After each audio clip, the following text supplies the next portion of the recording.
Welcome back to the High Court Report, your one-stop shop for Supreme Court coverage. Today, we break down FS Credit Opportunities Corporation versus Saba Capital Master Fund, a 6-3 opinion released on June 11th. Justice Barrett wrote the majority.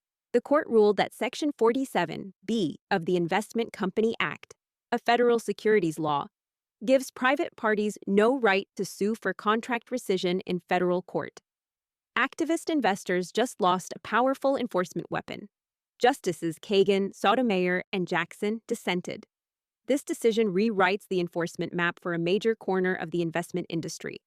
And as you may recall from our preview episode, we spotlighted this dispute before oral argument in December 2025, and a lot of what we flagged there showed up in this final opinion. It really did track. But before we go deeper, let me drop in your reminder to follow, rate, subscribe, share, and review the podcast on Apple, Spotify, YouTube, anywhere you podcast. Follow on LinkedIn for written rundowns. Just search the High Court Report. And if you have questions about this case, reach out via LinkedIn or email at scotus.cases.pod@gmail.com. Here's what you need to know. Let's start simple. Who are the players? Two camps. First, the funds. Closed-end mutual funds, including FS Credit Opportunities Corp. A closed-end fund raises a fixed pool of money, issues a set number of shares, and closes the door to new investors. Those shares then trade on the open market like any stock. Supply and demand set the price, separate from what the fund actually holds inside. Long-term investors saving for retirement love these funds for exactly that predictability. Then you get Saba Capital, the activist investor. Saba hunts for closed-end funds whose stock price falls below the actual value of the portfolio underneath. Saba buys enough shares to gain real influence, then pushes the fund to change strategy or convert to an open-end fund, one that issues shares daily and prices at actual asset value. That move often unlocks quick profits. From the fund's perspective, a hostile takeover. And the funds protected themselves through Maryland law. Maryland enacted the Maryland Control Share Acquisition Act, the MCSAA. Picture a neighborhood association rule. If one neighbor corners enough of the street, the rest of the neighborhood votes on whether to let that neighbor dominate every community decision. The MCSAA strips voting rights from any shareholder accumulating a disproportionately large block of shares unless the other shareholders vote to restore those rights. The funds formally opted into those MCSAA protections by adopting corporate resolutions. And Saba called that a federal violation. In June 2023, Saba filed suit. The Investment Company Act, Section 18I, requires every share in a registered investment company to carry equal voting rights with every other share. Saba argued, stripping our votes because of the size of our stake equals a federal violation. And for the key to the federal courthouse, Saba pointed to Section 47(b) of the ICA, a provision addressing contracts that violate the act. That provision, Saba argued, gave them the right to sue. Which, as we covered in our preview episode, set up the entire legal fight. Exactly. The district court sided with Saba following a 2019 Second Circuit ruling, Oxford University Bank versus Lansupafeeder, holding that Section 47(b) creates an implied private right of action. That just means a right to sue the statute doesn't spell out expressly, but that courts can infer from the language. The Second Circuit rubber-stamped the lower court without any new analysis. But most of the other circuits disagreed.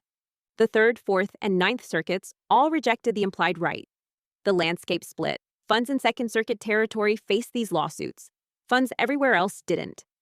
The court granted certiorari in 2025 to resolve that conflict, and the case came to oral argument on December 10th, 2025. Let's track Barrett at oral argument. Barrett went straight at the textual centerpiece of the case. From her first question, Barrett zeroed in on the phrase, "at the instance of any party." She pressed Paul Clement, arguing for Saba, on what that language actually does. Does it create a right for private parties to initiate a lawsuit?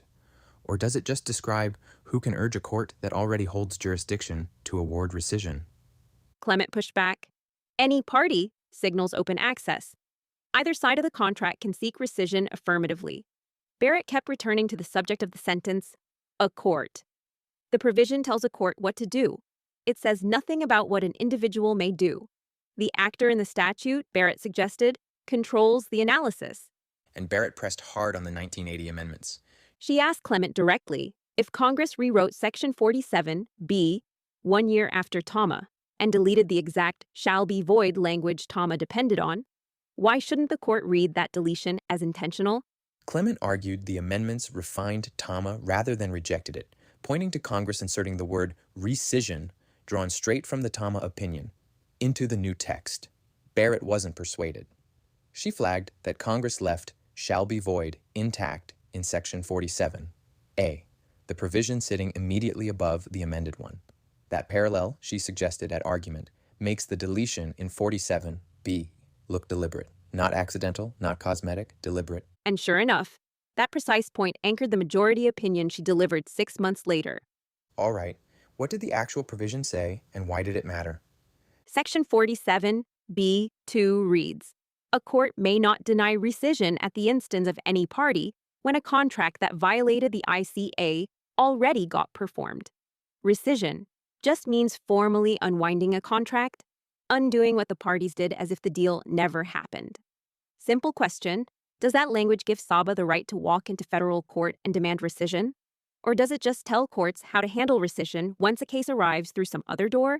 And the majority said it only tells courts what to do once they already have the case. Right. Barrett anchored on Alexander versus Sandoval, a 2001 case, which held that a statute needs rights-creating language aimed at protecting a particular class of people before courts infer a private right to sue.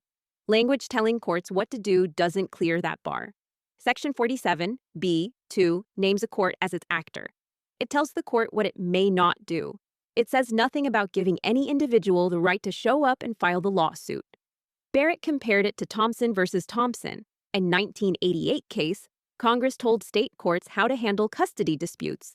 But that directive to courts created no individual rights, even though individuals felt every consequence. On structure, the SEC carries primary enforcement responsibility: investigations, enforcement actions, injunctions, civil penalties. Congress also expressly wrote 2 narrow private rights of action elsewhere in the ICA. When Congress writes express private rights in specific places, courts should not infer a broad, sweeping one hiding somewhere else. And the Tama case sits at the center of the whole dispute. Transamerica Mortgage Advisors versus Lewis, 1979, all 9 justices agreed. The Investment Advisors Act's shall be void language created an implied private right of action for rescission.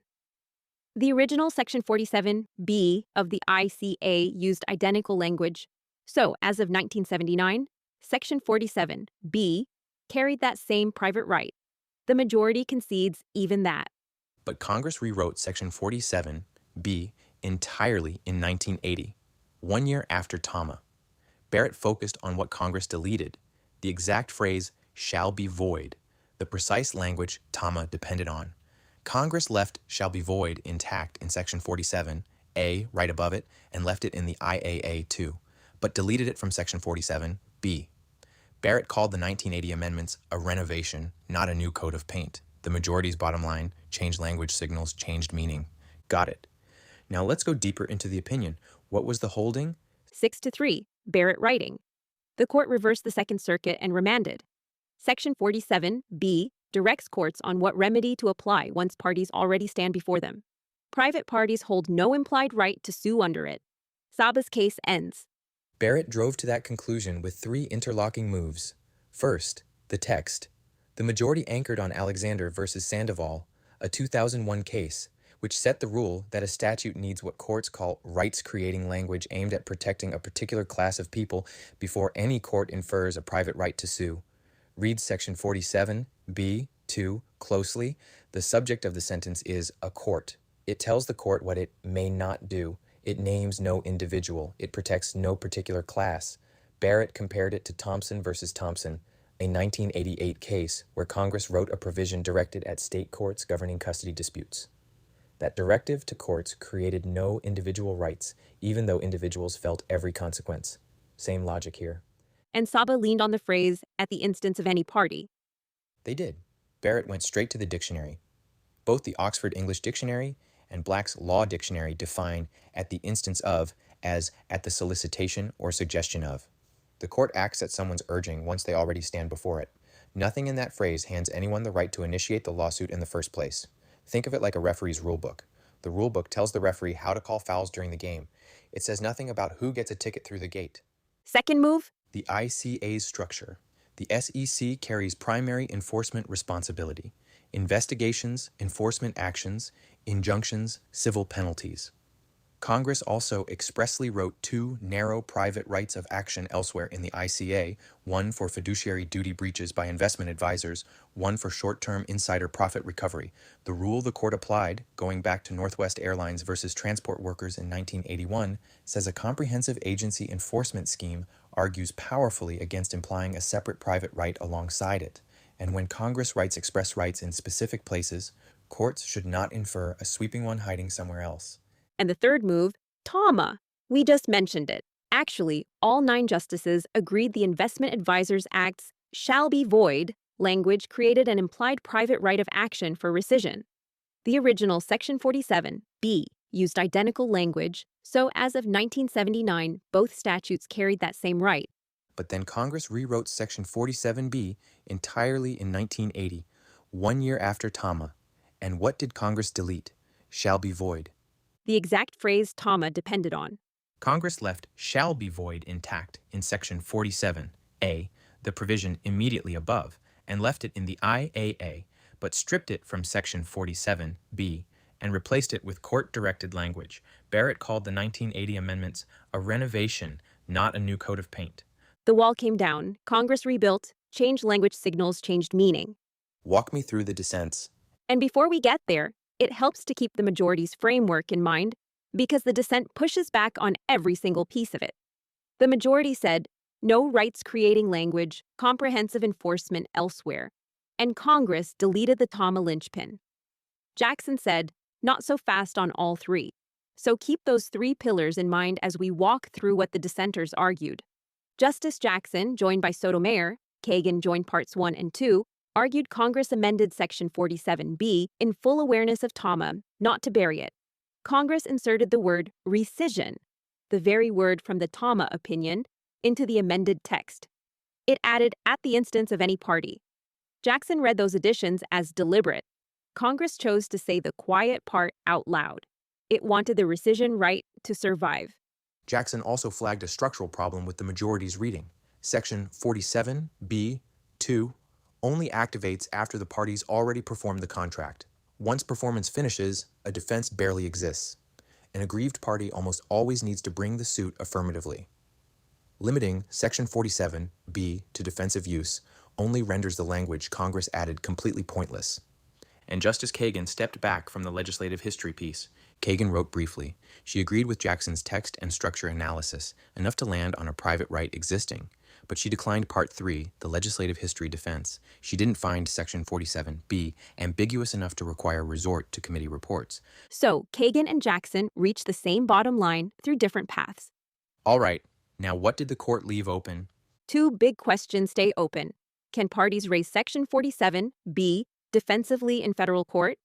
Can they bring rescission claims in state court using the ICA as the standard? Kavanaugh pushed hard on both at argument. He ended up in the majority anyway. The decision follows the doctrine, the downstream complications it creates, Kavanaugh's bizarre state court scenario, Clement's circus music, those stay problems for another day. So the textualism landed cleanly, but the practical map stayed incomplete. Now let's discuss what this actually means. Activist investors hold no federal private right of action under Section 47(b) to challenge closed-end fund governance in federal court. Saba's lawsuit returns to the lower court and gets dismissed on this ground. Closed-end funds that adopted state control share acquisition laws now carry real protection from federal Section 47(b) suits. Funds operating in the Second Circuit lived under that litigation threat since 2019. That threat disappears today.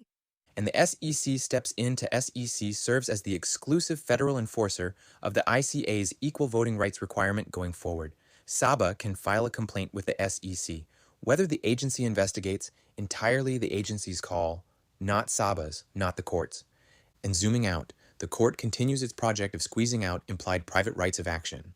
Sandoval in 2001 tightened the screws. This decision tightens them further. Barack, a 1964 case where the court freely implied private rights to make federal statutes work, recedes further into history. The message to Congress: if you want private enforcement, write it down. And if this outcome doesn't surprise you, Credit our preview episode. We spotted this coming. We did call it. All right, that wraps today's episode of the High Court Report. Thanks for listening. Remember, please follow, rate, subscribe, share, and review the podcast on Apple, Spotify, YouTube, anywhere you podcast. Just search the High Court Report. And if you have questions about this case, reach out via LinkedIn or email at scotus.cases.pod@gmail.com. Talk to you soon.